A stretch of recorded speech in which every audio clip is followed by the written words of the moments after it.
वनमाला बहुद्देशीय संस्थेच्या वतीने दरवर्षी संक्रांती निमित्त सामूहिक हळदी कुंकवाचा कार्यक्रम घेऊन त्यामध्ये जलपात्राचे वाण वाटण्यात येते। त्याचबरोबर ही मोहीम अशीच अविरत दरवर्षी सुरू असते। दरवर्षी उन्हाळ्यात सुद्धा जलपात्र विविध सार्वजनिक बगीचात बांधून त्याचबरोबर नागरिकांना देऊन जनजागृती व्हावी आणि पाखरा व पक्षी यांच्याबद्दल प्रेम निर्माण व्हावं आणि पर्यावरणाशी समतोल राखण्यासाठी हा कार्यक्रम राबविण्यात येतो। 20 मार्च रोजी जागतिक चिमणी दिवसानिमित्त मुदलियार नगर या परिसरात महिलांना जलपात्र वाटून जलपत्र देण्याचे नेमकं काय कारण याची माहिती वनमाला बहुद्देशीय संस्थेच्या अध्यक्षा प्रियंका जगताप यांनी आपल्या मनोगतात सांगितले की दरवर्षी आम्ही संक्रांती निमित्त सामूहिक हळदी कुंकवाचा कार्यक्रम घेऊन त्यामध्ये जलपात्र पक्ष्यांच्या पिण्याच्या पाण्यासाठी व्यवस्था व्हावी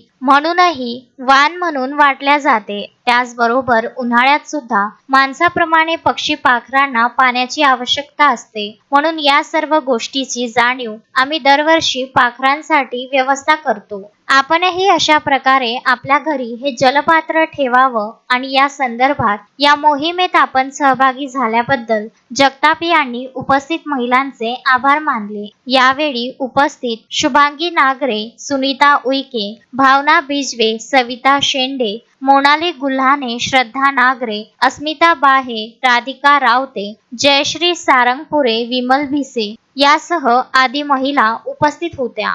विदर्भ न्यूज ब्युरो, अमरावती।